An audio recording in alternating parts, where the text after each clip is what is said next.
Hey everyone, I want to make a little quick video while I get ready for clinic. At the end of the week, I usually will dress down because we now just have half a day, and it's awesome. It was like the best decision ever. Everybody is so excited that we only work on Fridays or only half a day. It kind of came about because I was getting some things together at the very end of last year, and I needed to get some records from a endocrinologist. And the whenever I called, it was a Friday, and what does that dog have? And office was already closed because I happened to call at like 1:15, and the answering service answered, and they said, "Oh, the office closes at noon." And I remember Tiffany, who is our office manager, she walked in, she's like, "Wow, wouldn't that be great?" And we all looked at each other, and I'm like, well, it's our clinic. Let's try to figure out how we could maneuver our office hours so we can also be off every Friday afternoon, but then still have my employees get the hours that they need. So we were able to figure it out. So I do have a little bit earlier office hours starting this year, but guess what? It's totally worth it. All right. So what I wanted to briefly talk today about is what I literally talked about. Oh my gosh, I can't remember. I can't tell you how many times I talked about this when I was in clinic yesterday. And what I talked about, I love this stuff. It's called Pink Drink. I don't know if it really does anything, but I feel glamorous when I use it. So I want to talk about GLP-1s just briefly. We're not going to go into a whole big thing, but number one, are they safe to use? Yes, they're safe to use. They were originally developed for people with diabetes. They were developed in like the late 2000s, and so it was originally developed as Ozempic. And well, actually, it was originally developed as Victoza, which was a once-a-day dosing, and then they wanted an extended release, and that came out as Ozempic. And then kind of fast forward to, gosh, was it early 2020 or maybe 18? But it was like, it was almost 10 years later, a competitor came on the market called Miunjaro, and they were the direct competitor to Ozempic. And it too was a long-acting GLP-1 agonist. And so it's not a primary treatment for diabetes, but what it does is it kind of gives the pancreas a boost. So if you're, and I'm kind of dumbing this down, if your glucose gets up over a level, it kind of kicks the pancreas into high gear to make some more insulin. So that's why if somebody's taking a GLP-1 agonist like Ozempic or Wegovy or Miunjaro or Zepbound, or if you're getting it compounded, so semaglutide or tirzepatide, if you take in too much carbohydrate or also a little bit too much fat, because it also helps with fatty acid synthesis. If you take a little bit too much, you're gonna have a big rush of insulin, and you're basically, and then you'll have a precipitous drop in your glucose, and and you might end up, if you've had too much, you're going to get what my bariatric patients experience called dumping syndrome, and that's where you have a rush of insulin, and then you have symptoms of low blood sugar. So you'll have high heart rate, you can have sweating, it's called diaphoresis. You'll also get a bunch of nausea. A lot of times when people hear dumping, what they're thinking is diarrhea or vomiting, and that's not really what you're experiencing. Although those things can happen, I always like to say dumping, think of it as sugar is being dumped into your system, and now you're going to have another big dump of insulin, and so you're going to end up getting symptoms of low blood sugar. Okay, so that's like a brief mechanism of action. So why do people lose weight on these injectables? Well, every one of my patients, they will tell you this. I tell them this all the time. There's nothing magical about the medications. Nothing magical. There's also nothing magical about surgery either, but nothing magical about the medications. All they do is suppress your appetite. And what you need to remember is that, again, the primary mechanism of action is not to suppress your appetite. The primary mechanism of action is to control your glucose.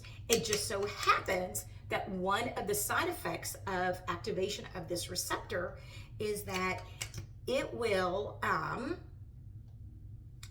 activate the brain, because typically you eat, food goes down your esophagus into your stomach. The little receptors live in your small bowel. When food hits the small bowel, it's now like, okay, I'm full, you've been eating. And so it sends a signal to the brain that says, hey, we're full, you don't need to eat anymore. And so when you take a GLP-1 agonist, that means agonist just means activate, like it's a pro-activator. It's not something that's stopping.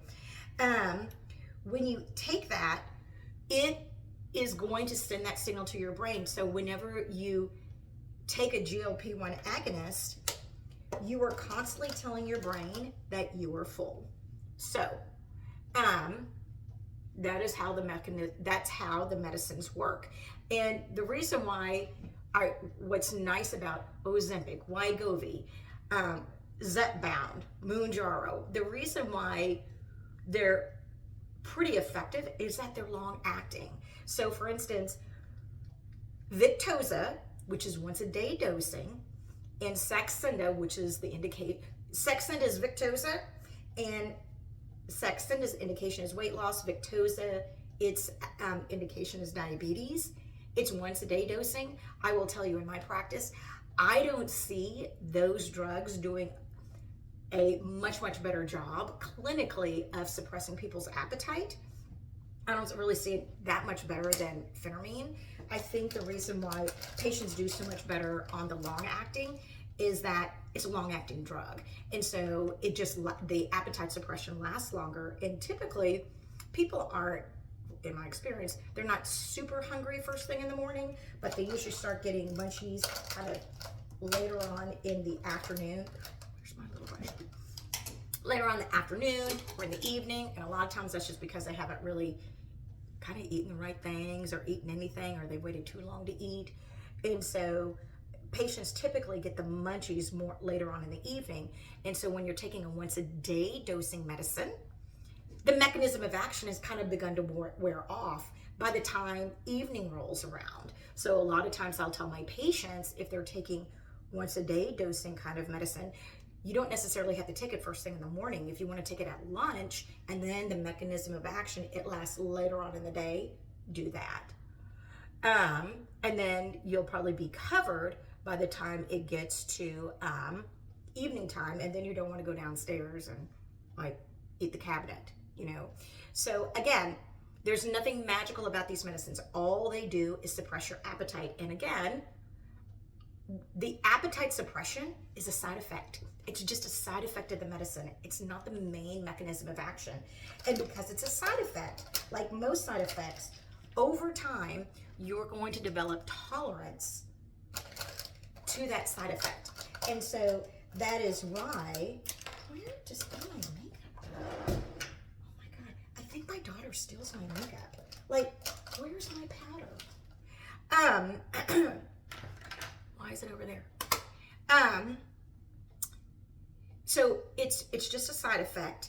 And so that's why over time, you have to continually increase the dose of the medicine to get the same appetite suppression. So it doesn't mean that you're broken, doesn't mean that the medicine's broken, it doesn't mean that you're never gonna lose weight, doesn't mean anything like that, doesn't mean that you're doing something wrong. Like, I'll have some patients that will come to me and they wanna go on a GLP-1 injection, and they're like, well, my friend's on this dose, and how come it works for her, but it doesn't work for me? I'm like, that's because you're not your friend. Everybody's genes are different. Here's one other little thing to ponder on, which is unfortunate. I have found clinically, if my patients are diabetic, they don't have as much appetite suppression as my patients that are not diabetic. And for my patients that have already had weight loss surgery and they want to get, a little extra weight off, they seem to respond best to these GLP-1s. Now, have I done a study on this? No. But, I prescribe this stuff a lot. And I've done a lot of bariatric surgery. And I can tell you that's kind of been my experience. So, what is the take-home message from all this? Number one, I really do like the medicines. I think they're safe. They're not a magic pill. The appetite suppression is just a side effect. So at some point you will need to increase the dose. Now, does that mean that you need to increase the dose every month?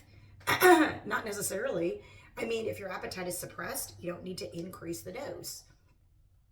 But if you need more appetite suppression, then guess what? Probably need to increase the dose. And usually, how do people know? I always find it interesting. I'm like, you don't know if you're hungry or not. But if you know that you need to increase the dose, if let's say you normally give yourself an injection on Sunday. If by Friday or Saturday you're hungry, guess what? That means that the next time you see your provider, you need to increase the dose. That's kind of what you need to do, because that means that you're now becoming tolerant to that appetite suppression. Oh my goodness. I'm so ready for summer. I got to get some color in this face. So medicines are safe. Listen to your body. It's just a side effect. You're going to need to go up on the dose, but that's going to be individualized depending on you. And lastly, the medicines work whenever, or maybe I should say this, you will lose weight essentially when you're in a calorie deficit. You can still gain muscle when you're in a calorie deficit. What's important though is if you're in a calorie deficit, that you're doing a higher protein diet so you don't have a lot of muscle wasting. That's the other thing. People will talk about Ozempic phase and all this stuff. It's not something that's truly unique to Ozempic or any of the GLP-1s. It's just that if you are just relying on straight calorie deficit and you're not taking your protein, you're not doing vitamins every day, then you're going to have muscle wasting, because in addition to your body using fat as a primary energy source, it's also going to use muscle. Our bodies are kind of lazy, just going to grab it from wherever, especially if you're in a calorie deficit. So make sure you're doing a higher protein diet. If you can start to add in a little exercise, ideally you want to do about 150 minutes a week. That's about 5 days a week. You need to go 30 minutes, okay? Low impact. Add in at least 2 days a week some resistance training. That's going to help you build your muscle. And everybody needs to be doing at least 60 grams of protein a day. And why is that? Everybody needs 1 gram of protein per kilogram of body weight. If you weigh 140 pounds, that's going to be, what's half of 140? 70. So you need to be doing about 70 grams of protein a day. So if you weigh 200 pounds, you need 100 grams a day. You weigh 300 pounds, you need 150 grams a day. That's just straight science, what your body needs. Okay, so I'll do some more videos on protein, but anyway, I hope that this helps. I still have my eyes to do, and y'all take care. Work hard.